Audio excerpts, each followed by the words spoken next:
जरा कल्पना कीजिए कि एक बहुत ही शानदार इमारत बनी है।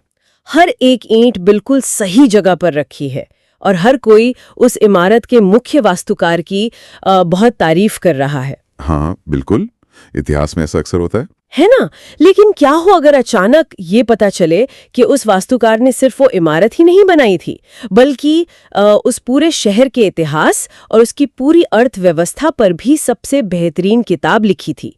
मतलब ये जानकर बहुत हैरानी होगी कि एक इतने बहुआयामी व्यक्ति को अक्सर सिर्फ एक ही उपलब्धि के दायरे में क्यों समेट कर रख दिया गया। बिल्कुल सही कहा। ये एक बहुत ही सटीक उपमा है। जब किसी महान ऐतिहासिक शख्सियत की एक बहुत बड़ी उपलब्धि सामने होती है ना, तो उनके जीवन के बाकी जो महत्वपूर्ण पहलू होते हैं वो अक्सर उस छांव में छिप जाते हैं। Doctor B.R. अम्बेडकर के साथ भी कुछ ऐसा ही हुआ है। और इसीलिए आज की इस गहन चर्चा का मिशन ठीक इसी बात पर केंद्रित है। मतलब आज हम उस पहलू को सामने लाने का प्रयास कर रहे हैं जिसे बहुत कम लोग जानते हैं।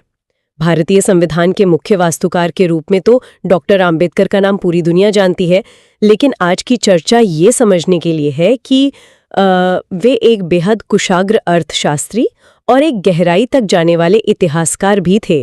जी, और इस विश्लेषण के लिए हमारे पास दो बहुत ही प्रामाणिक स्रोत मौजूद हैं। पहला है डॉक्टर आम्बेडकर की अपनी आत्मकथात्मक रचना, जिसे वेटिंग फॉर अ वीजा या मेरी आत्मकथा के नाम से जाना जाता है। और दूसरा प्रमुख स्रोत उनके लेखों का वॉल्यूम 12 है, जिसका संपादन वसंत मून ने किया है। तो इन दस्तावेजों में ऐसा क्या खास है? इनमें प्राचीन भारतीय व्यापार से लेकर ब्रिटिश सैन्य नीतियों तक का इतना बारीक विश्लेषण है जो उस समय के समाज को देखने का नजरिया पूरी तरह बदल देता है। एक सेकंड, चर्चा में आगे बढ़ने से पहले मैं एक बात स्पष्ट कर देना चाहती हूँ। आज के इन स्रोतों में कुछ ऐसे ऐतिहासिक विषय हैं जैसे ब्रिटिश नीतियां, प्राचीन व्यापार और जाति व्यवस्था। इन पर अक्सर राजनीतिक रूप से तीखी बहस होती है। बिल्कुल, ये काफी संवेदनशील विषय हैं। हाँ, तो इसलिए शुरुआत में ही ये साफ करना अहम है कि इस चर्चा का मकसद किसी आधुनिक राजनीतिक विचारधारा, मतलब चाहे वो वामपंथी हो या दक्षिणपंथी, उसका समर्थन करना या उसे बढ़ावा देना नहीं है। यहाँ हम केवल निष्पक्ष रूप से उन मूल तर्कों और तथ्यों को सामने रख रहे हैं जिन्हें डॉक्टर अम्बेडकर ने अपने शोध में दर्ज किया था। हमारा मकसद सिर्फ उस ऐतिहासिक परिप्रेक्ष्य को समझना है। ठीक है, तो आइए इसे थोड़ा गहराई से समझते हैं। इस कहानी की शुरुआत होती है साल 1915-16 से। डॉक्टर अम्बेडकर उस समय अमेरिका के कोलंबिया विश्वविद्यालय में एक छात्र थे और वहीं उन्होंने एंशिएंट इंडियन कॉमर्स यानी प्राचीन भारतीय व्यापार पर अपना महत्वपूर्ण शोध लिखा था। अच्छा, तो 1915 में? जी, और इस लेख में वो सीधे तौर पर भारत की गुलामी के कारणों पर नहीं आते, बल्कि पहले ये स्थापित करते हैं कि वो अर्थव्यवस्था जिसे लूटा गया वो मूल रूप से कितनी विशाल और उन्नत थी। उनका तर्क है कि प्राचीन भारत असल में दुनिया का कारखाना था। एक मिनट, दुनिया का कारखाना? ये सुनकर तो आधुनिक चीन या औद्योगिक क्रांति के बाद के यूरोप की छवि दिमाग में आती है। प्राचीन काल में भारत ऐसा कैसे हो सकता है? क्या इसका कोई ठोस आर्थिक और संस्थागत ढांचा था? यही इस शोध की सबसे बड़ी खासियत है। मतलब ये सिर्फ हवा में किया गया कोई दावा नहीं था। उन्होंने विस्तार से बताया है कि प्राचीन भारत में उत्पादन और व्यापार को व्यवस्थित करने के लिए एक पूरा तंत्र काम करता था। इस तंत्र का मुख्य आधार गिल्ड यानी व्यापारिक श्रेणियां थीं, जिन्हें उस समय श्रेणियों कहा जाता था। अच्छा, श्रेणियों। तो ये श्रेणियों असल में काम कैसे करते थे? मतलब क्या ये सिर्फ व्यापारियों के छोटे समूह थे या इनका असर अर्थव्यवस्था पर कहीं ज्यादा गहरा था? ये आधुनिक समय के कॉरपोरेट बोर्ड या नियामक संस्थाओं की तरह काम करते थे। हर व्यापारिक श्रेणी का अपना एक प्रमुख होता था, जिसे जेठका कहा जाता था। जेठका? हाँ, जेठका। बढ़ई, लोहार, बुनकर और यहाँ तक कि नाविकों तक के अपने अपने मजबूत संगठन थे। और इन संगठनों का काम सिर्फ व्यापार करना नहीं था, ये वेतन तय करते थे, माल की गुणवत्ता के मानक निर्धारित करते थे और एक तरह से बैंक का काम भी करते थे, जहां लोग अपना पैसा सुरक्षित रख सकते थे। बाप रे, ये तो सच में हैरान करने वाला है। मतलब उत्पादन का एक पूरा मानकीकृत और विकेंद्रीकृत सिस्टम मौजूद था। पर इस सामान का निर्यात किन देशों को होता था? इसका सबसे बड़ा बाजार रोम और मिस्र जैसे विशाल साम्राज्य थे। और यहीं पर अर्थशास्त्र का एक बहुत दिलचस्प मोड़ आता है। यहाँ जो बात सबसे ज्यादा आकर्षित करती है वो ये है कि रोम उस समय दुनिया की सबसे बड़ी सैन्य शक्ति था, एक आक्रामक साम्राज्यवादी ताकत। लेकिन भारत का प्रभाव सैन्य नहीं बल्कि विशुद्ध रूप से आर्थिक था। मतलब हम हथियारों से नहीं, व्यापार से जीत रहे थे। बिल्कुल। भारत रोम को बड़े पैमाने पर मसाले, सूती कपड़े और रेशम निर्यात कर रहा था, और रोम के पास भारत को देने के लिए सोने के अलावा कुछ खास नहीं था। प्लिनी जैसे प्रसिद्ध रोमन इतिहासकार ने तो अपनी किताबों में इस बात पर गहरा दुख भी जताया था कि रोम की अय्याशी और भारत के सामान की मांग के कारण रोम का सारा सोना भारत की ओर बह रहा है। इसे समझने के लिए एक उपमा ली जा सकती है। कल्पना करना दिलचस्प है कि प्राचीन भारत उस समय का, मतलब सिलिकॉन वैली और ग्लोबल सप्लाई चेन का मुख्य केंद्र था, जहां रोम जैसा शक्तिशाली साम्राज्य भी अपने व्यापार घाटे को लेकर बिल्कुल वैसे ही परेशान था जैसे आज के समय में कई देश होते हैं। हाँ, एकदम सटीक तुलना है। लेकिन इस तथ्य से एक बहुत बड़ा तार्किक विरोधाभास पैदा होता है। अगर भारत का आर्थिक ढांचा इतना मजबूत था, देश इतना आत्मनिर्भर और समृद्ध था, तो ब्रिटिश काल तक आते आते ये पूरी तस्वीर कैसे पलट गई? ये पतन कैसे हुआ? इस पतन के पीछे के तंत्र को डॉक्टर अंबेडकर ने अपने एक और महत्वपूर्ण लेख India on the eve of the crown government में डिकोड किया है। यहां वे बताते हैं कि ये पतन कोई प्राकृतिक दुर्घटना नहीं थी, बल्कि एक सोची समझी आर्थिक लूट थी। अच्छा, सोची समझी लूट। जी। उन्होंने सबसे पहले ब्रिटिश इतिहासकारों के उस स्थापित नैरेटिव को खारिज किया जिसमें कहा जाता था कि टीपू सुल्तान और शाहजहां जैसे भारतीय शासक केवल निरंकुश तानाशाह थे और उनके राज में सब कुछ बर्बाद था। तो क्या उन्होंने उन शासकों का बचाव किया? नहीं, उन्होंने उन शासकों की शासन शैली का नहीं बल्कि उस समय की आर्थिक सच्चाई का बचाव किया।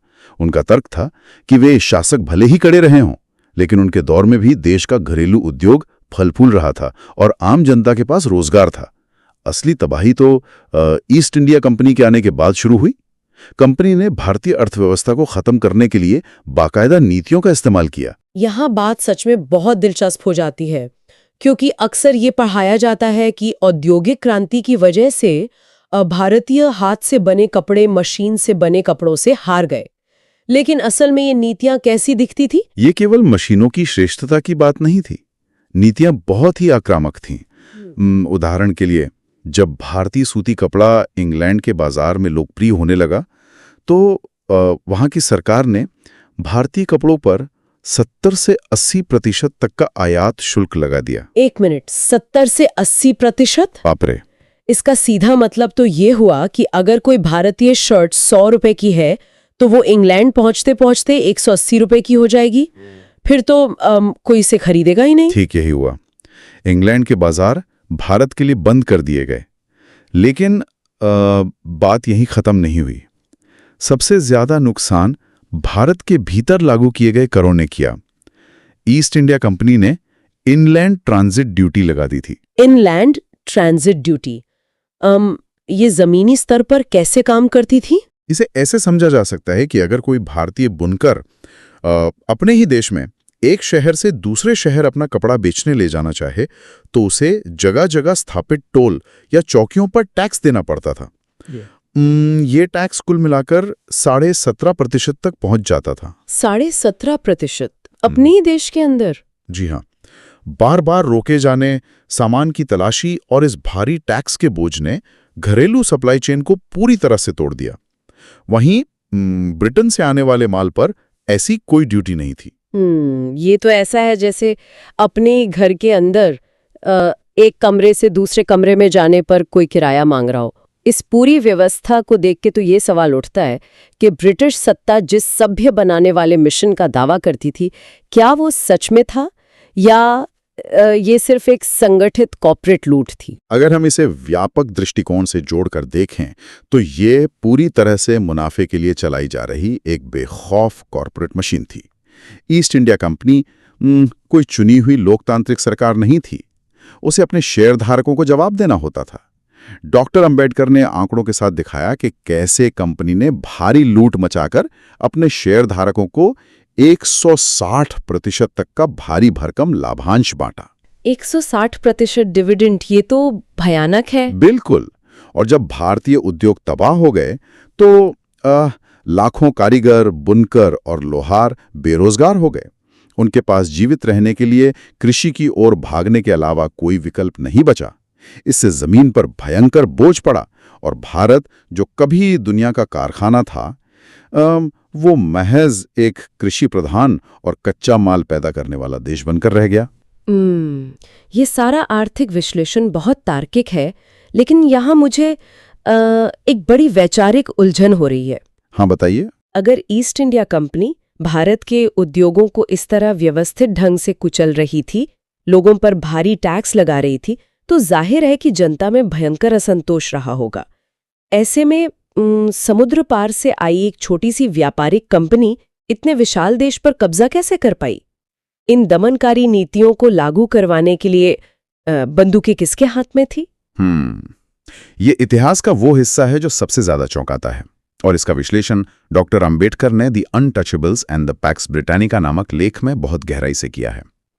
पहले तो वो बताते हैं कि यूरोपियन मसालों की तलाश में भारत क्यों आए थे। असल में तुर्कों और मंगोलों के उभार के कारण यूरोप और एशिया के बीच के पुराने मध्य और उत्तरी जमीनी व्यापारिक रास्ते बंद हो गए थे। इसीलिए उन्हें समुद्र के रास्ते भारत आना पड़ा। जी। लेकिन ये तो भौगोलिक कारण हो गया, पर सेना का क्या? उन्होंने अपना साम्राज्य किन सैनिकों के दम पर खड़ा किया? दस्तावेज बताते हैं कि ब्रिटिश साम्राज्य की नींव उनकी अपनी यूरोपियन सेना ने नहीं, बल्कि भारतीय सैनिकों ने रखी थी। और ये सैनिक समाज के सबसे हाशिए पर रहने वाले शोषित वर्गों से आते थे। उन्होंने स्पष्ट किया कि 1757 का प्लासी का युद्ध, जिसने भारत में ब्रिटिश शासन का दरवाजा खोला, वह मुख्य रूप से दुसाद जाति के लोगों ने लड़ा था। अच्छा, दुसाद जाति के लोगों ने। हाँ। इसके बाद 1818 का कोरेगांव का युद्ध, जिसने ताकतवर पेशवा राज को जड़ से खत्म कर दिया, वह महार जाति के सैनिकों ने ब्रिटिश सेना की तरफ से लड़ा था। यहां तक कि 1857 के विद्रोह को कुचलने में भी अछूतों से बनी बॉम्बे और मद्रास आर्मी ने सबसे बड़ी भूमिका निभाई थी।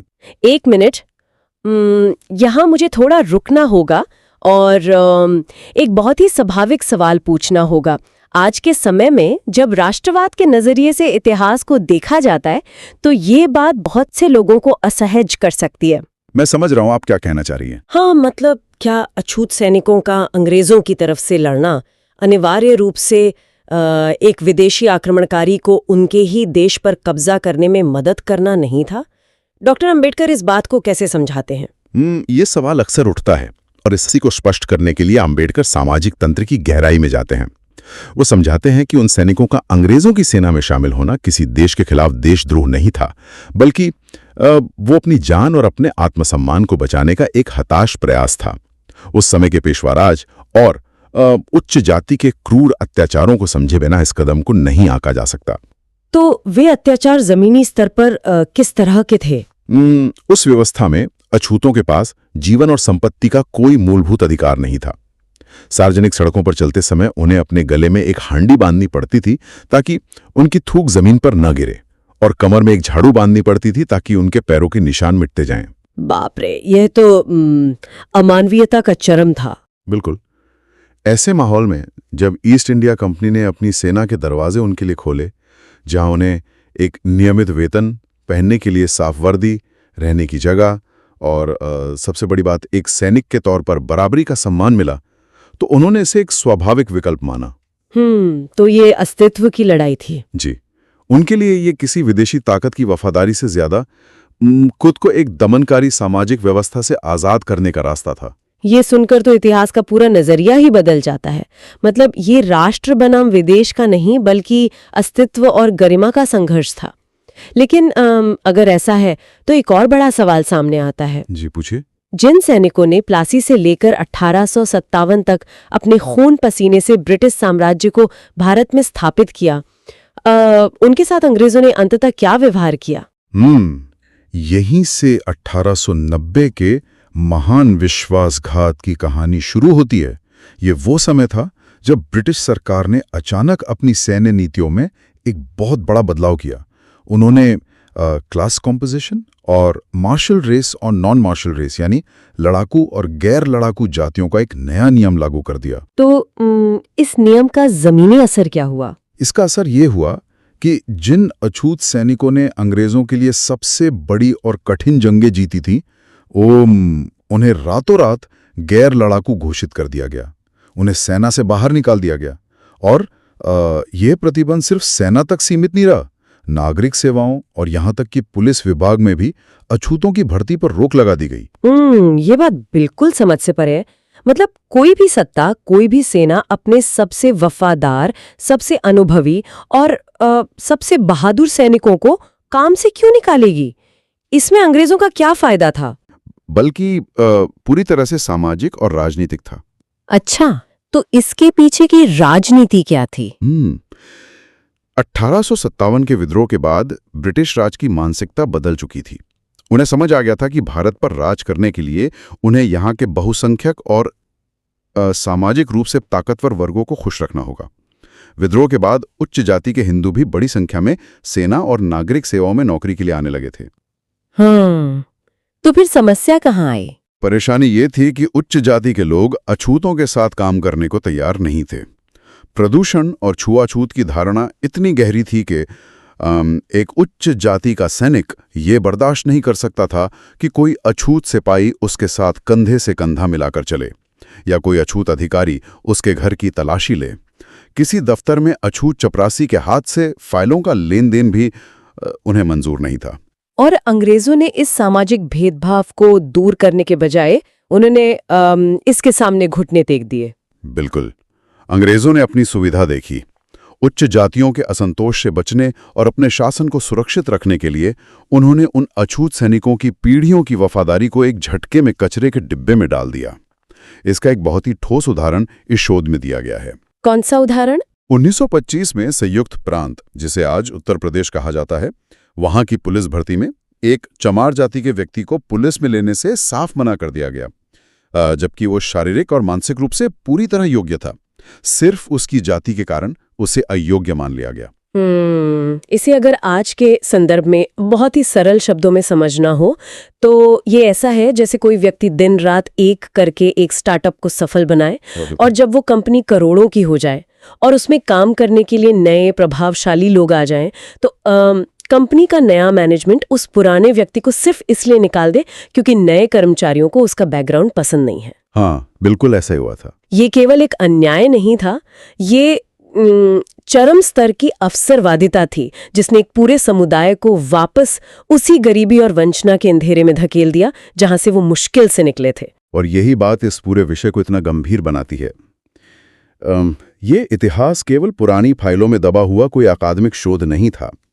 ये सिर्फ कागजों की बात नहीं थी, ये खुद डॉक्टर अंबेडकर का अपना व्यक्तिगत अनुभव भी था, जिसे उन्होंने 1935-36 के आसपास लिखी गई अपनी आत्मकथा वेटिंग फॉर अ वीजा में बहुत गहराई से दर्ज किया है।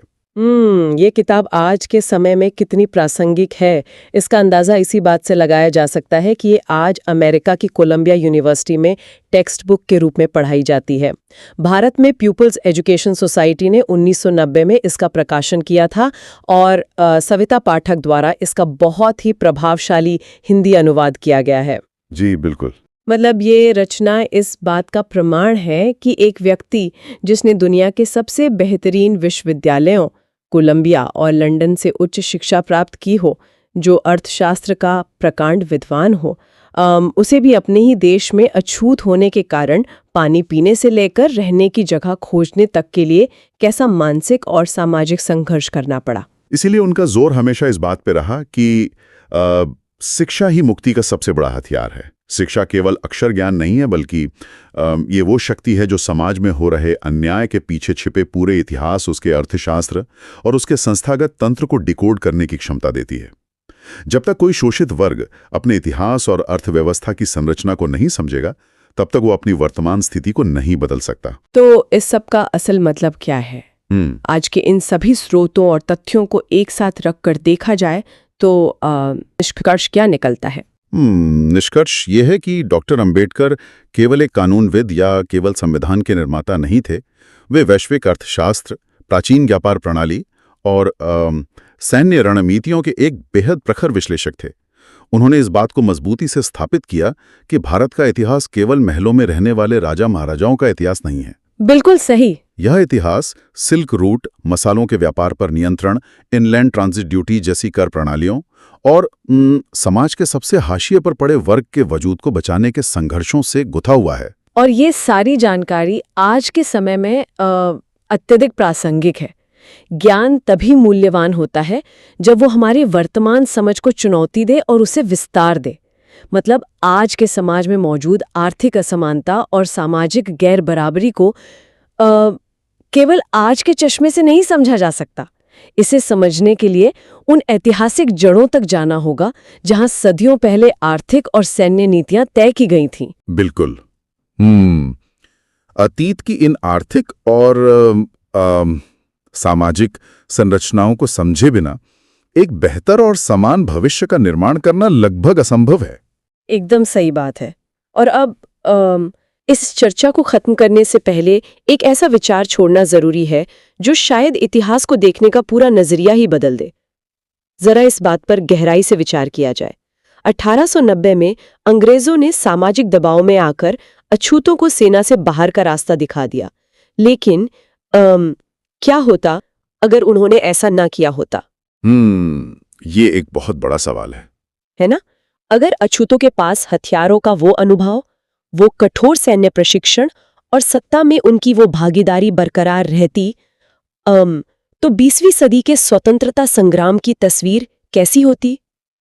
क्या आज के आधुनिक भारत के सामाजिक ताने बाने में जातिवाद की जड़ें उतनी ही मजबूत रह पाती जितनी आज दिखाई देती हैं?